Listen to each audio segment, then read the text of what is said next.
Hello दोस्तों, स्वागत है आपका हमारे YouTube चैनल फहमीद एकेडमी में। आज हम लोग पढ़ेंगे कक्षा 10 की गणित की किताब से प्रश्नावली 1.1 क्वेश्चन नंबर 5। कह रहा है जांच कीजिए कि क्या किसी प्राकृत संख्या n के लिए संख्या 6 की पावर n अंक शून्य पर समाप्त हो सकती है। क्या 6 की पावर n? तो हम स्टार्ट करते हैं और इसका सॉल्यूशन स्टार्ट करते हैं।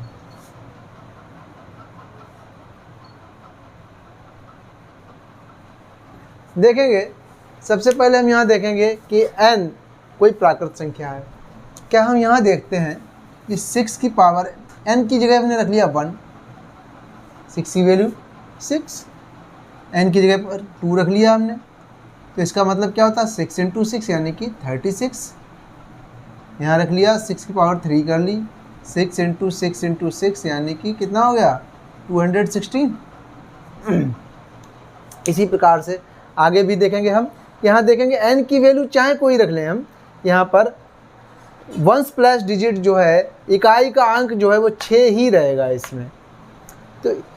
तो और एक बात और जानते हैं हम, अगर कोई संख्या 0 पर समाप्त होती है यानी उसका इकाई का अंक अगर 0 होता है, जैसे यहाँ पर मान लें 10 है, 10 के गुणनखंड होंगे 2 गुणा 5, 20 ले लें 2 गुणा 2 गुणा 5, 30 ले लें 2 गुणा 3 गुणा 5, इसी प्रकार से 40 ले लें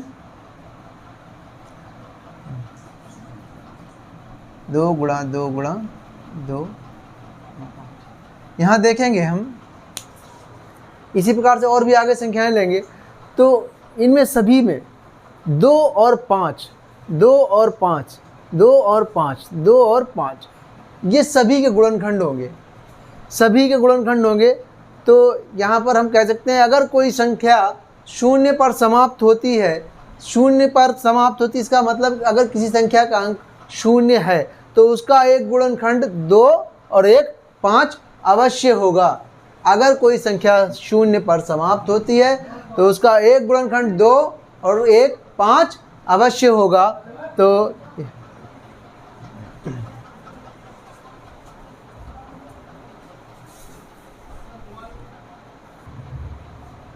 देखते हैं हम लोग यहाँ पर यदि किसी n के लिए संख्या 6 की पावर n 0 पर समाप्त होगी तो वह 2 और 5 से विभाज्य होगी। अर्थात जिस तरह से अभी हमने बताया था आपको कि अगर कोई संख्या 0 पर समाप्त होती है तो उसके गुणनखंडन में 2 और 5 अवश्य आएगा। अर्थात 6 की पावर n के अभाज्य गुणनखंडन में अभाज्य संख्याएं 2 और 5 आनी चाहिए। यह संभव नहीं है। क्यों संभव नहीं है?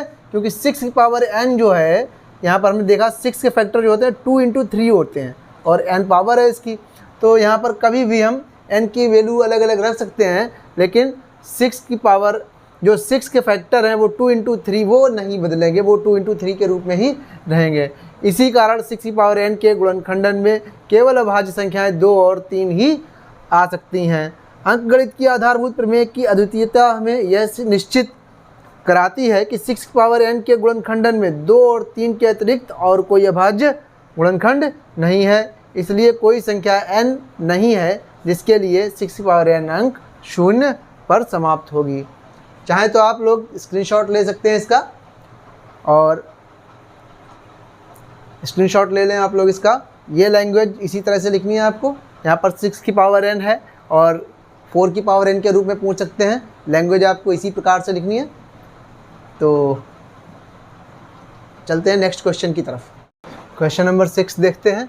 कह रहे हैं व्याख्या कीजिए कि 7 गुणा 11 गुणा 13 प्लस 13 और 7 गुणा 6 गुणा 5 गुणा 4 गुणा 3 गुणा 2 गुणा 1 प्लस 5 भाज्य संख्याएं हैं। सबसे पहले ये क्वेश्चन सॉल्व करने से पहले सबसे पहले हमें ये पता होना चाहिए भाज्य संख्याएं किसे कहते हैं और अभाज्य संख्याएं किसे कहते हैं।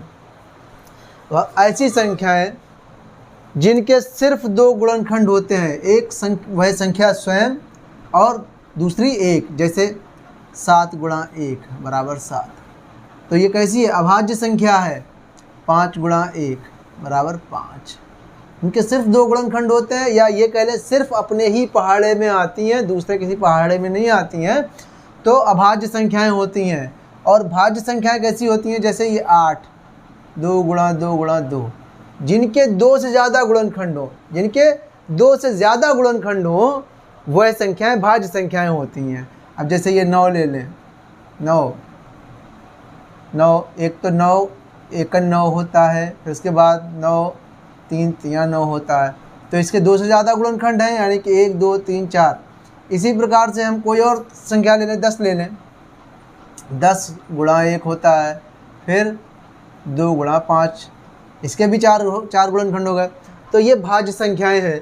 जो संख्याएं, जिन संख्याओं के गुणनखंड 2 से ज़्यादा हो, तो वह संख्याएं भाज्य संख्याएं होती हैं, और जिन संख्याओं के गुणनखंड सिर्फ 2 होते हैं, एक संख्या स्वयं दूसरा 1, तो वैसी संख्याएं अभाज्य संख्याएं होती हैं। तो यहाँ हम स्टार्ट करते हैं। 7 गुणा 11 गुणा 13 प्लस 13 बराबर, यहाँ हम देखेंगे, देखेंगे 2 पद हैं। पद कैसे काउंट करते हैं, जो प्लस और माइनस के निशान लगे रहते हैं, चिन्ह लगे रहते हैं, इनसे हम पद तोड़ देते हैं। यानी कि यहाँ पर जो गुणा के निशान लगे, इनसे पद नहीं काउंट करते हैं, पद काउंट करते हैं किससे, प्लस और माइनस के ज़रिए से। तो यहाँ पर बीच में सिर्फ एक प्लस लगा हुआ है, इन संख्याओं के बीच में सिर्फ एक प्लस लगा हुआ है, तो ये पूरा पद एक पद काउंट होगा और ये एक पद काउंट होगा। कुल मिलाकर 2 पद हैं, तो दोनों पदों में कुछ भी एक जैसी संख्या कोई दिख रही होगी, तो उसे हम कॉमन ले लेंगे। तो यहाँ देखेंगे 7 यहाँ है लेकिन यहाँ नहीं है, 11 यहाँ है, यहाँ नहीं है, 13 यहाँ है और यहाँ भी 13 है, तो 13 ले लेंगे कॉमन। अंदर बच जाएगा हमारा 7 गुणा 11 और प्लस 1, 13 तो कॉमन ही ले लिया हमने, प्लस 1। तो यहाँ पर हम चाहें तो डायरेक्ट लिख सकते हैं यहाँ पर, क्योंकि देखो एक 13 गुणनखंड हो गया, दूसरा यहाँ पर कोई दूसरी संख्या बनेगी, 11 7 77 और 1 78, तो 2 से ज़्यादा गुणनखंड हो गए, तो ये भाज्य संख्या हो गई। 11 7 77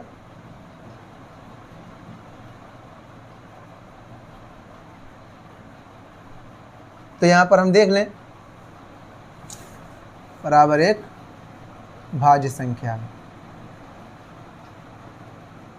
क्यों भाज्य संख्या, क्योंकि यहाँ पर चूंकि दी गई संख्या के 2 से अधिक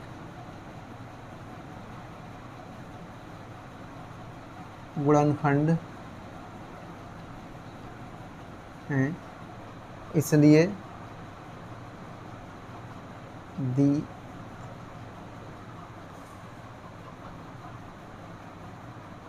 गई संख्या एक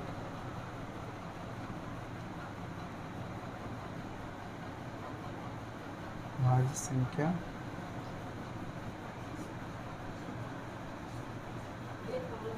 है। इसी प्रकार से ये वाला चेक कर लेंगे हम, तथा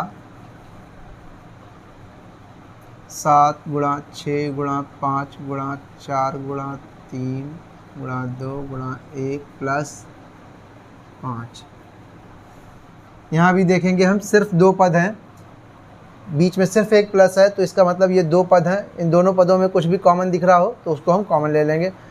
जो एक जैसी संख्याएं दिख रही हो दोनों पदों में है, तो उसको हम कॉमन ले लेंगे। देखो 5 यहाँ भी है, 5 यहाँ भी है, तो 5 ले लेंगे कॉमन। तो यहाँ बचेगा, कोष्टक के अंदर बचेगा हमारा 7 गुणा 6 गुणा 4 गुणा 2 गुणा 1 प्लस 1 बराबर भाज्य संख्या। इनका सबका जब हम आपस में गुणा करेंगे तो एक कोई संख्या बनेगी जाके, और यहाँ पर एक 5 गुणनखंड है, दूसरी वो संख्या होगी, तो 2 से अधिक गुणनखंड हो गए, तो इसलिए ये भी एक भाज्य संख्या है। चूँकि दी गई संख्या के गुणनखंड 2 से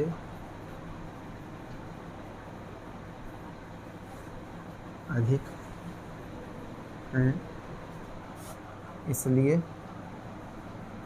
दी गई संख्या एक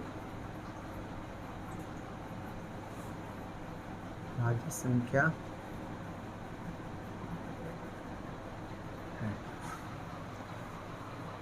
तो इस तरह से हमने पहचान लिया कि भाज्य संख्या है। भाज्य संख्या के दो से अधिक गुणनखंड होते हैं। यहाँ देखेंगे हम, जैसे ये भाज्य संख्या है तो इसके दो से अधिक गुणनखंड है। एक तो 8 एकन 8 होता है, फिर उसके बाद 4 दूना 8 होता है, 2 चौके 8 होता है।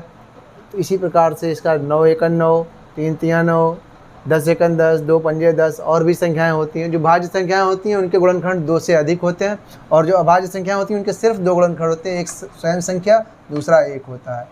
तो यहाँ पर देखेंगे हम, एक तो ये 5 गुणनखंड हो गया, एक 5 गुणनखंड हो गया, दूसरा यहाँ पर कोई एक संख्या बनेगी, दूसरे एक तो नहीं बन रहा, एक के अलावा दूसरी संख्या बन रही, तो ये भाज्य संख्या हो गई।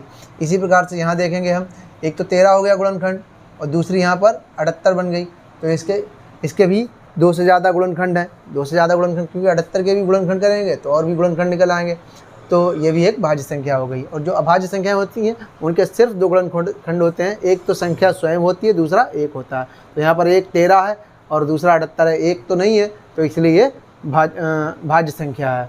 तो आई होप कि आपको ये वीडियो हमारी पसंद आई होगी और समझ में आया होगा, अच्छे से सवाल, अच्छे से प्रश्न समझ में आया होगा। अगर आपको हमारा ये वीडियो पसंद आया हो तो हमारे इस वीडियो को लाइक कर दें और अपने सभी दोस्तों में शेयर कर दें।